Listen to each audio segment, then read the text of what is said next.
ഈ പറച്ചിലുകൾ വെറുതെ കേൾക്കുന്നതിനൊക്കെ അപ്പുറത്തേക്ക് നിങ്ങൾ ഒരു കാര്യം കൂടി ചിന്തിക്കണം. അവരെന്തുകൊണ്ട് ഇതൊക്കെ പറയുന്നു എന്നുള്ളത്. നമ്മൾ വെറുതെ കാര്യങ്ങൾ അങ്ങോട്ടും ഇങ്ങോട്ടും പറയുന്നതിനപ്പുറത്തേക്ക് അവരെന്തുകൊണ്ടാണ് അങ്ങനെ ചിന്തിക്കുന്നത്, അല്ലെങ്കിൽ അവരെന്തുകൊണ്ടാണ് ഈ രീതിയിൽ ഈ വിഷയത്തെ കാണുന്നത് എന്നുകൂടി നമ്മുടെ ഉമ്മമാരെ ആ ഒരു സമയങ്ങളിൽ ചിന്തിക്കേണ്ടതുണ്ട്. ഞാൻ പറയാൻ കാരണം, നമുക്കറിയാം ഒരുപാട് കാര്യങ്ങൾ അങ്ങോട്ടും ഇങ്ങോട്ടും പറയുക എന്നൊക്കെ പറയുമ്പോൾ ഇപ്പൊക്കെ നമ്മുടെ വീട്ടില് അങ്ങനെ വലിയ ചർച്ചകളൊന്നും നടക്കാറില്ല. നമ്മുടെ കുട്ടികളൊക്കെ വളരെ കുറച്ചേ സംസാരിക്കാറുള്ളൂ. ഈ സംസാരിക്കാത്ത കുട്ടികളോട് തന്നെ എന്താ കോളേജിൽ നടന്നത് എന്ന് ചോദിച്ചാൽ ഉമ്മ പോയി ഉമ്മന്റെ പണി നോക്കുക എന്നാ പറയല്. കോളേജിൽ എന്താ നടന്നെന്ന് വെച്ചാൽ പ്രത്യേകം നമുക്ക് പറയാനൊന്നും ഉണ്ടാവില്ല. അല്ലെങ്കിൽ മക്കളോട് ചോദിച്ചാൽ മക്കൾ പറയും കാര്യമായിട്ടൊന്നും നടന്നില്ല, ഇന്ന് ക്ലാസ് ഒന്നും ഇല്ലായിരുന്നു, സ്ട്രൈക്ക് ആയിരുന്നു എന്ന് പറയും.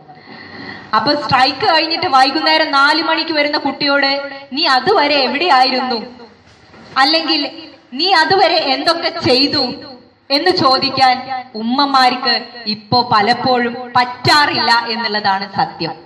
എന്തുകൊണ്ട് അങ്ങനെ അവർക്ക് തിരിച്ചു ചോദ്യങ്ങൾ ചോദിക്കാൻ പറ്റാറില്ല? കാരണം പല കടമകൾ എന്ന് പറയുന്നത് എഴുതി വെക്കപ്പെട്ട കടമകളല്ല.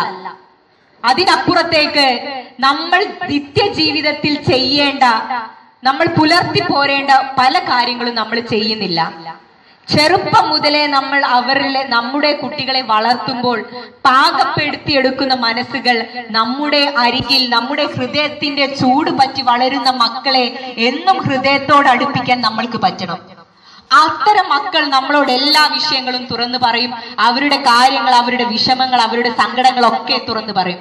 ഇനി ഏതെങ്കിലും ഒരു ഘട്ടത്തിൽ നമ്മുടെ മക്കൾ അങ്ങനെ നമ്മളോട് പറഞ്ഞിട്ടില്ല എങ്കിൽ നിങ്ങൾ ഉറപ്പിച്ചോ, മക്കൾക്ക് എന്തോ ഒരു പ്രശ്നമുണ്ട്. മക്കൾക്ക് എവിടെയോ ഒരു പ്രശ്നം പറ്റിയിട്ടുണ്ട്, പ്രയാസം പറ്റിയിട്ടുണ്ട്. അന്ന് മുതൽ നിങ്ങൾ അവരെ നിരീക്ഷിക്കണം എന്ന് പറയുന്നത് ഒരിക്കൽ പോലും അവർക്ക് നിങ്ങൾ അവരുടെ ഈ പ്രയാസങ്ങളെ കുറിച്ച് നിരീക്ഷിക്കുന്നുണ്ട് എന്ന് തോന്നരുത്. ഒരിക്കൽ പോലും നിങ്ങൾ അവരുടെ പ്രയാസങ്ങളെ കുറിച്ചോ, അല്ലെങ്കിൽ അവൾ എന്താണ് കോളേജിൽ ചെയ്യുന്നത് എന്നുള്ളതിനെ കുറിച്ചോ, അവരുടെ ചുറ്റുപാട് ആരൊക്കെയുമായിട്ടാണ് എന്നുള്ളതിനെ കുറിച്ചോ നിങ്ങൾ അന്വേഷിക്കുന്നുണ്ട് എന്നുള്ളതിനെ കുറിച്ച് ഒരിക്കൽ പോലും നമ്മുടെ മക്കൾ അറിയരുത്.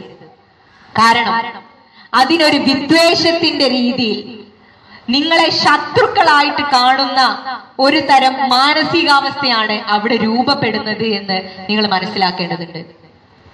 നിങ്ങൾ ആലോചിച്ച് നോക്കൂ, നമ്മൾ പെറ്റു വളർത്തിയ ഉമ്മമാരും ഉപ്പമാരുമാണ് ഇപ്പൊ വില്ലന്മാര്. മക്കളുടെ ശത്രുക്കളായി കാണുന്നത്, ഈ പിഞ്ചു മക്കൾ ശത്രുക്കളായി കാണുന്നത് ഉപ്പമാരെയും ഉമ്മമാരെയുമാണ്.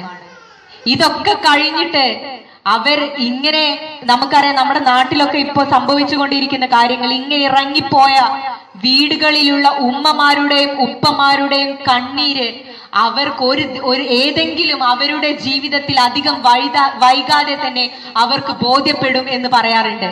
എന്താ കാരണം? ഉമ്മയും ഉപ്പയും എന്നൊക്കെ പറയുന്നത് ഒരിക്കലും പിരിക്കാൻ പറ്റാത്ത, ഒരിക്കലും എന്ത് പറഞ്ഞാലും ഏതറ്റം വരെ പറഞ്ഞാലും പിരിക്കാൻ പറ്റാത്ത ബന്ധമാണ്, തിരിച്ചു വരേണ്ട ഒരു ബന്ധമാണ് എന്ന് ഒരിക്കൽ അവർക്ക് ബോധ്യപ്പെടും. പക്ഷെ നിങ്ങൾ ചിന്തിക്കേണ്ടത്, ഒരുപാട് വൈകി ബോധ്യപ്പെട്ടിട്ട് കാര്യമില്ല. മക്കൾക്ക് സമചിത്തതയോടെ കൂടുതൽ പ്രായോഗികമായിട്ട് വിഷയങ്ങളെ കാണുന്ന രീതിയിലുള്ള ചിന്തയാണ് നമ്മൾ വളർത്തിയെടുക്കേണ്ടത്. മനസ്സിന് ബലം കിട്ടുന്ന രീതിയിൽ, മനസ്സിനെ പാകപ്പെടുത്തുമ്പോൾ കൂടുതൽ ദീർഘവീക്ഷണമുള്ള ചിന്തകളിലേക്ക് മക്കളെ നമ്മൾ കൊണ്ടുചെന്നെത്തിക്കേണ്ടതുണ്ട്. മറ്റൊരു വിഷയം, ഇതുമായി ബന്ധപ്പെട്ടിട്ട് തന്നെ ഞാൻ നിങ്ങളോട് പറയാൻ ആഗ്രഹിക്കുന്ന മറ്റൊരു വിഷയം വളരെ സുപ്രധാനമാണ്. ചെറിയ ചെറിയ കാര്യങ്ങളാണ് നമ്മൾ നമ്മുടെ പെൺകുട്ടികൾക്ക് പകർന്നു കൊടുക്കുന്നത്. ചെറിയ ചെറിയ കാര്യങ്ങളാണ് നമ്മൾ അവരോട് പറയുന്നത്. വീട്ടിലെ ചെറിയ കുഞ്ഞു മക്കളായിരിക്കുന്ന സമയത്ത് നമ്മൾ അവരോട് ആവശ്യപ്പെടുന്നത് എന്താ? വീട്ടിലുള്ള കാര്യങ്ങൾ, അടുക്കളയിലെ കാര്യങ്ങളൊക്കെ നീ ശ്രദ്ധിക്കുക എന്നാണ് നമ്മൾ പറയാറുള്ളത്. നമ്മൾ ആൺകുട്ടികളോട് പറയും, നീ പുറത്ത് മീൻ മാർക്കറ്റിൽ പോയിട്ട്, ഫിഷ് മാർക്കറ്റിൽ പോയിട്ട് എന്താ മീൻ എന്നുള്ളത് നോക്കിയിട്ട് നല്ല മീൻ നീ വീട്ടിലേക്ക് വാങ്ങി വാ എന്നാണ് നമ്മൾ ആരോട് പറയുന്നത്? ആൺകുട്ടികളോട് പറയുന്നത്. അപ്പൊ നിങ്ങൾ അവർക്ക് കൊടുക്കുന്ന ഒരു ചിന്തയുണ്ട്. എന്താണത്? നീ ആലോചിച്ചിട്ട് നല്ല ഫിഷ് ഏതാണ് എന്ന് നോക്കിയിട്ട് തീരുമാനിച്ചിട്ട് നീ ആ ഫിഷ് വീട്ടിലേക്ക് വാങ്ങി വാ എന്ന്. പെൺകുട്ടികളോട് നമ്മൾ പറയുന്നത് ഈ പാത്രങ്ങളൊക്കെ ഇവിടെ ഇട്ട് ഇതൊന്ന് നീ കഴുകി വൃത്തിയാക്കി എടുക്കണം എന്ന് പറയും. അപ്പൊ നമ്മൾ അത് കാണിച്ചു. അവിടെ ഒരു നിങ്ങൾ ആലോചിച്ച് നോക്കണം, ബ്രെയിന്റെ ഉള്ളിൽ നിന്നുള്ള ഒരു വർക്ക് അവിടെ സംഭവിക്കുന്നില്ല. സ്വന്തം ചില കാര്യങ്ങൾ സ്വന്തം തീരുമാനിക്കാനുള്ള ഒരു ആർജവം, അത് ഞാൻ പറയുന്നത് നിങ്ങൾ നേരത്തെ വളർത്തിയെടുക്കേണ്ട ഒരു കാര്യമാണ്. സ്വന്തം തീരുമാനങ്ങൾ എടുക്കാനുള്ള ഒരു കഴിവ് നമ്മുടെ പെൺകുട്ടികൾക്കില്ല. സ്വയം തീരുമാനങ്ങളെ, സ്വയം പ്രതിസന്ധികളെ നേരിടാനുള്ള വിൽ പവർ, ശക്തി, മാനസിക ധൈര്യം ഇതൊന്നും നമ്മുടെ പെൺകുട്ടികൾക്ക് ഉണ്ടാകുന്നില്ല. ഇത് പെട്ടെന്നൊരു സുപ്രഭാതത്തിൽ ഏതെങ്കിലും ഒരു പെൺകുട്ടി തെറ്റായ തീരുമാനം എടുത്തിട്ടുണ്ട് എങ്കിൽ അത് അവളുടെ പക്വതക്കുറവ് തന്നെയാണ് എന്ന് നമ്മൾ പറയേണ്ടി വരും. എങ്ങനെ നമുക്ക് ഇവരെ പക്വവതികളായിട്ടുള്ള സ്ത്രീകളാക്കി മാറ്റാം എന്നുള്ളത് പ്രിയപ്പെട്ട ഉമ്മമാര് നിങ്ങൾ കൊടുക്കുന്ന ട്രെയിനിങ്ങിനെ അനുസരിച്ചിരിക്കും. നിങ്ങൾ കൊടുക്കുന്ന പരിചരണത്തെ, നിങ്ങൾ കൊടുക്കുന്ന ശിക്ഷണത്തിനനുസരിച്ചിരിക്കും നിങ്ങൾ നിങ്ങളുടെ പെൺകുട്ടികൾക്ക്, മക്കൾക്ക് കൊടുക്കുന്ന അവരുടെ മനസ്സിന്റെ ദൃഢത, ശക്തി അല്ലെങ്കിൽ മാനസിക ധൈര്യം എന്ന് പറയുന്നത്. ഇന്ന് ആത്മഹത്യയുടെ കണക്കുകൾ എടുത്തു നോക്കിയാൽ ആൺകുട്ടികളെക്കാൾ കൂടുതൽ, ഏറ്റവും കൂടുതൽ മുൻപന്തിയിലുള്ളത് സ്ത്രീകളാണ്, പെൺകുട്ടികളാണ്. പെൺകുട്ടികൾ എന്ന് പറയുന്നില്ല, ഞാൻ ടോട്ടലായിട്ട് പറയുമ്പോൾ ഫീമെയിൽസ് ആണ് ആത്മഹത്യ പ്രവണതയുടെ കാര്യത്തിലും ആത്മഹത്യ ചെയ്യുന്നതിലും കൂടുതലായിട്ടുള്ളത്. കാരണം എന്താ? മനസ്സിന് കട്ടിയില്ല, മനസ്സിന് ശക്തിയില്ല. എന്തെങ്കിലും നിസ്സാരമായിട്ടുള്ള ഒരു സംഭവം വന്നാൽ കഴിഞ്ഞു, എനിക്ക് അതിനെ താങ്ങാൻ പറ്റുന്നില്ല എന്നുള്ളതാണ് പലപ്പോഴും നമ്മുടെ പെൺകുട്ടികൾ പറയാറുള്ളത്. നമുക്ക് പലപ്പോഴും കണ്ണീര് ഒരു വലിയ നമുക്ക് ഓരോരുത്തർക്കും കിട്ടിയ ഒരു ഭാഗ്യമാണ്. കരഞ്ഞു തീർത്താൽ ഒരു പക്ഷേ നിങ്ങൾ എപ്പോഴും ചിന്തിച്ചിട്ടുണ്ട്, ഒരുപാട് കരഞ്ഞാൽ നിങ്ങളുടെ മനസ്സിന് ഒരുപാട് ശക്തി കിട്ടും, ഒരുപാട് ശക്തി കിട്ടും നിങ്ങൾക്ക്. പക്ഷെ അതിനെ നമ്മൾ മനസ്സിന്റെ ശക്തി എന്ന് വിളിക്കാൻ കഴിയില്ല. കാരണം എന്താ? സമയങ്ങൾ, തീരുമാനമെടുക്കേണ്ട സമയത്ത് നമ്മൾ തീരുമാനമെടുത്തിരിക്കണം.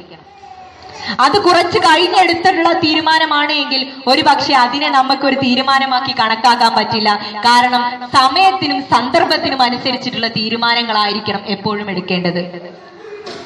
നേരത്തെ പറഞ്ഞ പോലെ ഈ കോളേജുകളിലേക്ക് +2 കാലഘട്ടം കഴിഞ്ഞു വരുന്ന പെൺകുട്ടികൾക്ക് ഇവരോട് ഇത്തരം ആളുകൾ ചോദ്യങ്ങൾ ചോദിക്കുന്നുണ്ട് എങ്കിൽ, പഞ്ചാര വാക്കുകൾ, പുന്നാര വാക്കുകൾ പറയുന്നുണ്ട് എങ്കിൽ അവരോട് പോയി പണി നോക്കാൻ നമ്മുടെ പെൺകുട്ടികൾക്ക് തന്റേടവും ചങ്കൂറ്റവും ഉണ്ടാക്കാൻ നമ്മൾ ശ്രദ്ധിക്കണമെന്നാണ് എനിക്ക് നിങ്ങളോട് പറയാനുള്ളത്.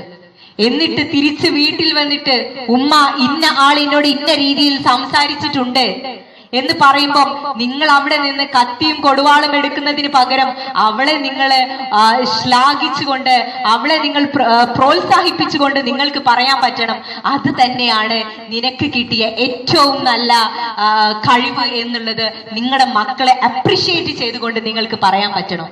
നമ്മൾ പെൺകുട്ടികളെ അങ്ങനെയാണ് കൂടുതൽ സജീവതയിൽ, ഹൃദയ വിശാലമുള്ള, ഹൃദയത്തിന് കട്ടിയുള്ള ആളുകളാക്കിയിട്ട് വളർത്തേണ്ടത്. നിങ്ങളുടെ ചെറിയ ഒരു പ്രോത്സാഹനം ഒരു പക്ഷെ അവളുടെ ജീവിതത്തിലെ ഏറ്റവും വലിയ നേട്ടമായിരിക്കും. ഒരു വ്യക്തി രൂപപ്പെടുന്നത് നിങ്ങൾക്കറിയാം, ഒരു ഉമ്മയുടെ മടിത്തട്ടാണ് ഒരു കുട്ടിയുടെ ഏറ്റവും ആദ്യത്തെ പാഠശാല എന്ന് പറയുന്നത്. പാഠശാല അങ്ങനെ ഒരു വാക്ക് ഉപയോഗിച്ചിട്ടുണ്ട് എങ്കിൽ നിങ്ങൾ തിരിച്ചറിയണം, ഒരു വ്യക്തിയുടെ എല്ലാ സ്വഭാവ ഗുണങ്ങളും, ഒരു വ്യക്തിയുമായി ബന്ധപ്പെട്ട് കിടക്കുന്ന അവളുടെ എല്ലാ സ്വഭാവങ്ങളും, ദേഷ്യവും സന്തോഷവും, അവളുടെ വ്യസനവും, അവളുടെ മറ്റുള്ള ആളുകളുമായിട്ടുള്ള സംസാരങ്ങളും ഒക്കെ നിങ്ങളുടെ ഓരോരുത്തരുടെയും പരിശീലനത്തിനനുസരിച്ചിരിക്കും എന്നുള്ളത്. അതുകൊണ്ട് ക്യാമ്പസിലേക്ക് കയറി ചെല്ലുന്ന പെൺകുട്ടികളെ നിങ്ങൾ മനസ്സിലാക്കണം, അവിടെയുള്ള കുട്ടികളുടെ പൾസ് എന്താണ് എന്ന് നമ്മൾ തിരിച്ചറിയേണ്ടതുണ്ട്. മറ്റൊരു കാര്യം, നമ്മളൊക്കെ ജീവിച്ച, അല്ലെങ്കിൽ നമ്മളെന്ന് ഞാൻ പറയുന്നത് തെറ്റായിരിക്കും, എന്റെ പ്രിയപ്പെട്ട ഉമ്മമാരോ അല്ലെങ്കിൽ ഉമ്മൂമ്മമാരോ ഉപ്പമാരോ ഉപ്പൂപ്പമാരോ ഒക്കെ ജീവിച്ച കാലഘട്ടത്തിലൂടെയല്ല ഞാനും എന്നെ പോലെയുള്ള പല കുട്ടികളും നടന്നു നീങ്ങുന്നത്. നിങ്ങൾ ജീവിച്ച ചിന്തകളല്ല, നിങ്ങൾ കണ്ട ലോകമല്ല, കലാലയമല്ല, ചുറ്റുപാടല്ല, നിങ്ങൾ ഉൾക്കൊണ്ട ആശയങ്ങളല്ല എന്ന് ഞാൻ പറയാൻ കാരണം, ഞാൻ അതിന്റെ തത്വത്തിൽ നിന്നുകൊണ്ടല്ല. നമ്മളൊരാശയത്തിനെ എടുക്കുമ്പോൾ അതിന്റെ രീതികൾ, പ്രവർത്തന മേഖലകൾ ഒക്കെ മാറിക്കൊണ്ടിരിക്കും. വളരെ വ്യത്യസ്തമായിട്ടുള്ള രണ്ട് വിഭാഗമാണ്. ഒരു വലിയൊരു ക്ലാഷ് ശരിക്കും നടക്കുന്നുണ്ട് ഈ രണ്ട് വിഭാഗത്തിന്റെ ഇടയിലും. ഒരു തീർത്തും വ്യത്യസ്തമായിട്ടുള്ള ഒരു ജനറേഷനും ഇപ്പോഴുള്ള ഒരു ന്യൂ ജനറേഷൻ എന്ന് പറയുന്ന ഈ ഒരു ടീമും തമ്മിൽ വലിയ രീതിയിലുള്ള അന്തരമുണ്ട്. നമ്മൾ മക്കളോട് നീ എന്തിനാ ഇങ്ങനെയൊക്കെ ചെയ്യുന്നത്, ഞങ്ങളുടെ കാലത്തൊന്നും ഞങ്ങൾ ഇങ്ങനെയൊന്നും ചെയ്തിട്ടില്ലായിരുന്നല്ലോ, പണ്ടൊക്കെ മക്കളെ മോളെ ഇങ്ങോട്ട് വാ എന്ന് പറഞ്ഞാൽ മോള് വരും, ഇപ്പൊ എന്താ ഈ കുട്ടി ഇങ്ങനെയൊന്നും വരാത്തത് എന്നൊക്കെ നിങ്ങൾ ചോദിക്കുന്നുണ്ട് എങ്കിൽ നിങ്ങൾ ഒരിക്കലും അങ്ങനെ ചോദിക്കരുത് എന്നാണ് എനിക്ക് പറയാനുള്ളത്. നമ്മൾ തീർത്തും, നിങ്ങൾക്കറിയാം, നമുക്ക് ഒരുപക്ഷെ വലിയ പ്രയാസങ്ങൾ ഉണ്ടാകും നമ്മുടെ പെൺകുട്ടികളുടെ ആ ഒരു ലോകത്തിലേക്ക് കടന്നു ചെല്ലാൻ, അല്ലെങ്കിൽ അവരുടെ താല്പര്യങ്ങളോ അവരുടെ ജീവിത ചുറ്റുപാടുകളോ അവരുടെ ചിന്തയും ഒക്കെ ആയിട്ട് ഒന്ന് ലയിക്കാൻ ഒരു പക്ഷേ നമ്മൾക്ക് ഒരുപാട് പ്രയാസം ഉണ്ടാകും. എന്നാലും ഏറ്റവും ഫ്ലെക്സിബിൾ ആയിട്ട് എല്ലാവർക്കും വേണ്ടി ജീവിക്കുന്ന ഒരു ഉമ്മയ്ക്ക് ഒരു പെൺകുട്ടിയുടെ ജീവിതത്തിലേക്ക്, അവളുടെ ശൈലിയിലേക്ക് മാറാൻ വലിയ പ്രയാസമൊന്നും ഇല്ല എന്നാണ് ഞാൻ മനസ്സിലാക്കുന്നത്. കാരണം ഇപ്പത്തെ ജനറേഷന്, എന്റെ ഈ ജനറേഷന് തീരെ ക്ഷമയില്ല. നമുക്ക് ക്ഷമ എന്ന് പറഞ്ഞ സാധനം വളരെ എന്താ പറയാ, ഒരു പോയിന്റ് സംതിങ് വേണമെങ്കിൽ നമുക്ക് ഒരു കണക്ക് പറയുകയാണെങ്കിൽ അത്ര ചെറുതാ. ക്ഷമ ഈമാനിന്റെ ഭാഗമാണ് എന്ന് പഠിപ്പിക്കുന്നുണ്ടെങ്കിലും ക്ഷമയില്ലാത്ത ഒരു ജനറേഷനാണ്, ഒരു വിഭാഗമാണ് ഇപ്പൊ ഉള്ളത്. നിങ്ങൾ പറയുന്നത് മുഴുവനായി കേൾക്കില്ല. എല്ലാ കാര്യങ്ങളും ഈസി ആണല്ലോ, എല്ലാം സ്പൂൺ ഫീഡിങ് ആണല്ലോ. നിങ്ങൾ എന്തെങ്കിലും ഒരു കാര്യം പറഞ്ഞാൽ നിങ്ങൾ ക്ഷമിക്കുന്നതിന് മുൻപ് നിങ്ങളുടെ കയ്യിലേക്ക് ആ വസ്തുക്കൾ ഇങ്ങോട്ട് എത്തും. നിങ്ങൾക്ക് ക്ഷമ എന്ന് പറയുന്നത് പഠിപ്പിക്കേണ്ട ആവശ്യമില്ല. കാരണം അതിന്റെ ഒരു ആവശ്യമില്ല എന്നുള്ള രീതിയിലാണ് നമ്മുടെ ഈ ഒരു സംസ്കാരം മാറിക്കൊണ്ടിരിക്കുന്നത്. കാരണം എല്ലാം റെഡി ടു യൂസ് ആണ്.